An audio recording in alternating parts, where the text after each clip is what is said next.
കേരളത്തിലെ നിയമസഭാ ഇലക്ഷനൊക്കെ കഴിഞ്ഞു.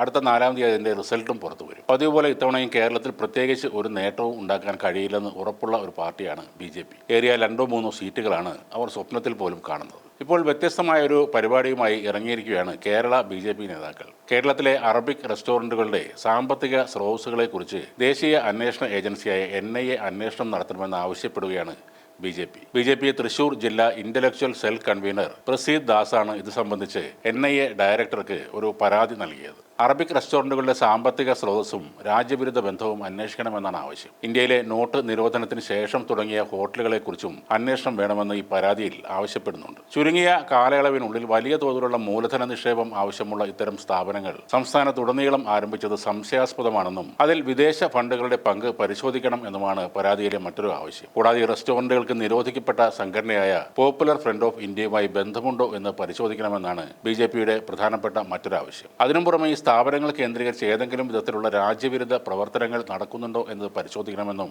ഇന്റലക്ച്വൽ സെൽ ആവശ്യപ്പെട്ടിട്ടുണ്ട്. സമീപകാലത്ത് നടന്ന വിഷു ആഘോഷങ്ങൾക്കിടെ ശ്രീകൃഷ്ണനെ അവഹേളിക്കുന്ന തരത്തിലുള്ള സാംസ്കാരിക വിരുദ്ധ പ്രവർത്തനങ്ങളിൽ ചില റെസ്റ്റോറൻറ്റുകൾ ഏർപ്പെട്ടതായും പരാതിയിൽ ആരോപിക്കുന്നു. സുതാര്യമായ സാമ്പത്തിക പ്രവർത്തനങ്ങൾ ഉറപ്പാക്കാൻ സമഗ്രമായ ഒരു അന്വേഷണം വേണമെന്നാണ് BJPയുടെ നിലപാട്. എന്നാൽ ഭക്ഷണ വൈവിധ്യങ്ങളെയും ഒരു വിഭാഗം നടത്തുന്ന വ്യാപാര സ്ഥാപനങ്ങളെയും മാത്രം സംശയനിഴലിൽ നിർത്താനുള്ള നീക്കമാണ് എന്ന ആക്ഷേപവും ശക്തമാണ്. വിഷുവിന് കൃഷ്ണന്റെ ചിത്രത്തോടൊപ്പം മന്തിയുടെ ചിത്രം വെച്ച പരസ്യ പോസ്റ്റർ പ്രചരിപ്പിച്ചതിന്റെ പേരിൽ വലിയ പ്രശ്നങ്ങളാണ് BJPയും വിശ്വ ഹിന്ദു പരിഷത്തും ചേർന്ന് സൃഷ്ടിച്ചത്. ഇതിന്റെ ഭാഗമായി ആസൂത്രിതമായി ആക്രമിക്കാൻ ചില പ്രത്യേക സ്ഥാപനങ്ങളുടെ പേരെടുത്ത് പറഞ്ഞാണ് ഇപ്പോൾ പരാതി നൽകിയിരിക്കുന്നത്. ഭക്ഷണശാലകളെ കേന്ദ്രീകരിച്ച് വർഗീയ ധ്രുവീകരണത്തിനുള്ള ശ്രമങ്ങളാണ് BJP നടത്തുന്നതെന്ന വിമർശനം ഇതോടൊപ്പം ഉയർന്നിട്ടുണ്ട്. നേരത്തെ സമാനമായ രീതിയിൽ ഭക്ഷണവുമായി ബന്ധപ്പെട്ട് വിദ്വേഷ പ്രചാരണങ്ങൾ സംസ്ഥാനത്ത് BJP ആസൂത്രിതമായി നടത്തിയിരുന്നു. നോട്ട് നിരോധനത്തിന് ശേഷം കേരളത്തിൽ ആരംഭിച്ച അറബിക് റെസ്റ്റോറൻറ്റുകളുടെ സാമ്പത്തിക സ്രോതസ്സുകളെക്കുറിച്ച് അന്വേഷണം ആവശ്യപ്പെടുമ്പോൾ അതിന്റെ അർത്ഥം കള്ളപ്പണം അല്ലെങ്കിൽ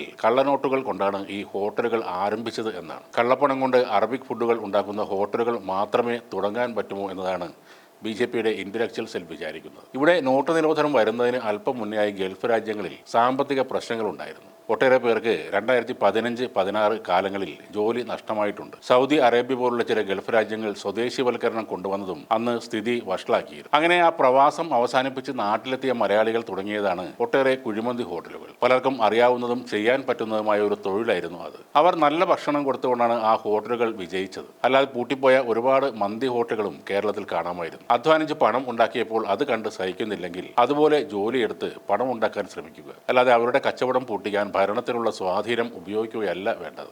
വിൽക്കുന്നത് മന്തിയായാലും കഞ്ഞിയായാലും അത് നല്ലതാണെങ്കിൽ മാത്രമേ കേരളത്തിൽ കച്ചവടം വിജയിക്കുകയുള്ളൂ. അതിൽ ജാതിയും മതവും കുത്തിക്കയറ്റാൻ ശ്രമിക്കരുത്. കൂട്ടത്തിൽ കേരളത്തിൽ അല്ലെങ്കിൽ സൗത്ത് ഇന്ത്യയിൽ എമ്പാടുമുള്ള ആര്യാസ് അല്ലെങ്കിൽ ശരവണ ഭവൻ പോലുള്ള വെജിറ്റബിൾ ഹോട്ടലുകളുടെ ഫ്രാഞ്ചൈസി എടുത്ത് നടത്തുന്നത് ഹിന്ദുക്കൾ മാത്രമാണോ എന്ന കാര്യം കൂടി ഒന്ന് അന്വേഷിക്കുക.